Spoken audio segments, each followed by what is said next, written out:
There's this thing I've heard many times about stones and glass houses or something like that. And it seems to apply to more and more elements of the modern American right wing. As many of you know, there's a group of Republicans right now persecuting, not prosecuting, at least not yet, but persecuting Joe Biden over a supposedly, it sounds almost so stupid when you say it, but some kind of incredible mob-like bribery, criminal bribery, scandal for self-enrichment and nepotism and all of these different things. Evidence is always just out of reach. Once Tucker Carlson had the evidence, but it was lost in the mail, some kind of USB drive that was mailed, I guess, via DHL or FedEx, I don't know, and it got lost. But one of the main persecutors is a Republican congressman named James Comer. And one of the primary elements that Comer and some of the people around him have cited as evidence of this incredibly well-crafted criminality by Joe Biden is a $200,000 check that was written from Biden to his cousin, now or brother. Now, there's been a very simple explanation given, which is, oh, it was just returning a loan. That's all it was. The money went one way and then it came back. This was an intra-family loan. There's no link to China. There's no link to Burisma. There's no links to any of these things. And as always, they say, well, we are soon to find that evidence. There's a problem now, though, and this is where we get to the stones and the glass houses. And the problem for James Comer, as reported by the Daily Beast, is that James Comer, it turns out, also paid his own brother $200,000.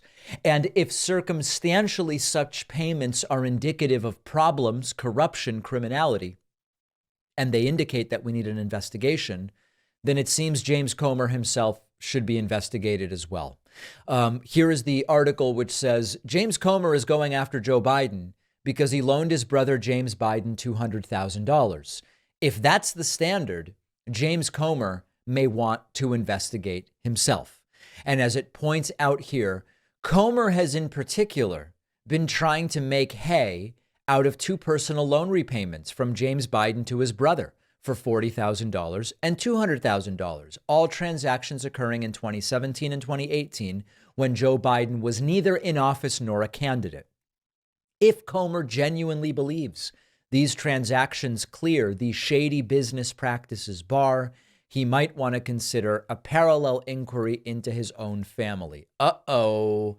According to Kentucky property records, Comer and his own brother have engaged in land swaps related to their family farming business, in one deal also involving $200,000, as well as a shell company. Oh boy. The more powerful and influential Comer channeled extra money to his brother, seemingly from nothing. Other recent land swaps were quickly followed with new applications for special tax breaks, state records show. All of this perplexingly related to the dealings of a family company that appears to have never existed on paper. Now, I am going to be super honest with everybody.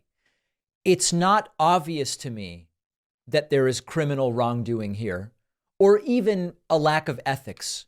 It's possible that there is, but I'm not even making that claim. The important thing here is that it is abundantly clear that the circumstantial evidence they cite against Joe Biden is not actually circumstantial evidence of any of the crimes they claim he was involved in. The seemingly demented and senile Joe Biden, who hasn't known what day it is for apparently years, we are also to believe is the head of an almost mob-like crime family involved in all sorts of nepotistic criminal bribery and corruption for self-enrichment of himself and his family. And yet, we just can't seem to find any of the evidence. But now, the additional problem is that James Comer circumstantially has engaged in many of the same things. Should Comer be investigated? I don't know. I just want them to be consistent. And at a certain point, we all have to ask ourselves, if they can't find the evidence against Biden for supposedly widespread criminality going over years with a guy who's been in the public eye for decades, maybe it's because he didn't really commit the criminal bribery. Maybe it's because he didn't really do the things for which he's being accused. Now, there's a bigger picture problem here.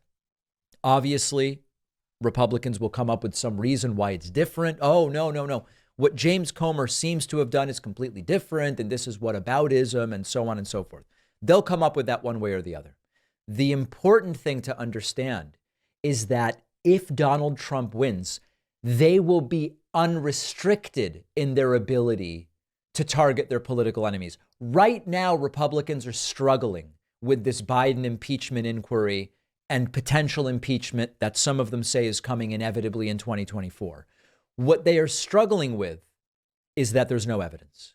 But with Trump as president, maybe even with someone like DeSantis or Nikki Haley as president, I don't know. But certainly with Trump as president, because he told us he would do it, and he told us again over the weekend, and we're going to review that video footage a little bit later. It's not going to be, well, we're trying to get something going in the House, but we're struggling to find the evidence, but maybe we'll impeach. I don't know. Trump says that he will direct the Department of Justice to go after Joe Biden and other political enemies criminally. So as bad as what they're doing now is, and it is bad, it's brazen, it's obvious what they're doing, as bad as it is, they are somewhat restricted that there is at least a process which is not turning up enough evidence to go forward in the House of Representatives. If you instead are dealing with a Trump that has nothing left to lose back in the Oval Office, an attorney general that will be a complete yes person, probably a yes man, maybe a yes woman, I don't know, probably a yes man in the Department of Justice, you are going to see this escalate dramatically. And so believe these people when they tell us what they're going to do. Look at what they've done with no evidence over the last 6 months, and then just imagine what a completely unrestrained Donald Trump would do. For me, we talk about excitement for voting. Maybe excitement's not the right word, but acute motivation to prevent that disaster from becoming a reality is certainly activating me to vote.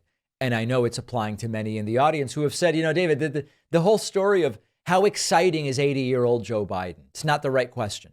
The question is, how important is it to me to prevent Donald Trump from being president once again? And the people writing into me are saying it is extraordinarily important. You don't have to find 80-year-old Joe Biden the most titillating potential president to realize that we have to prevent Trump from being president again.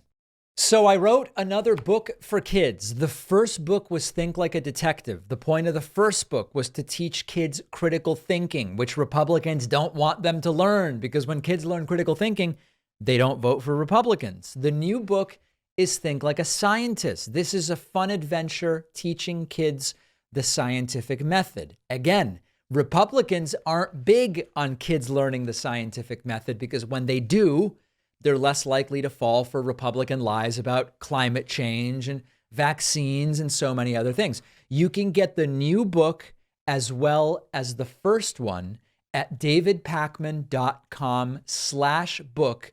This is part of the Adventures in Thinking series. Can you imagine that we're doing this? We are.